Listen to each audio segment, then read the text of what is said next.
আপনারা লিটন দাসের cover drive দেখেন, আপনারা তৌহিদ হৃদয়ের পুল শটটা দেখেন, আপনারা মুস্তাফিজের বোলিং ভেরিয়েশনটা দেখেন,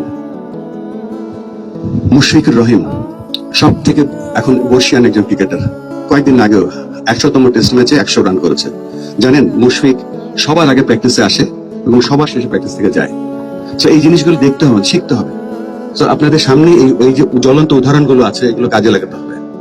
সাকিব আল হাসান আজকে পৃথিবীর কত বছর ধরে পৃথিবীর সেরা 1 নম্বর 3 ফরম্যাটে অলরাউন্ডার ছিল। তামিম ইকবালের কথা বিভিন্ন দেশের মানুষ বলে বেড়ায়, হোয়াট এ ওপেনার।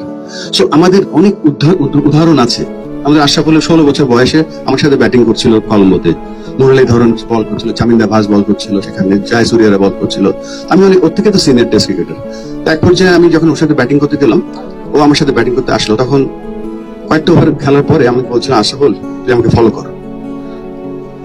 তার 3-4 ওভার পরে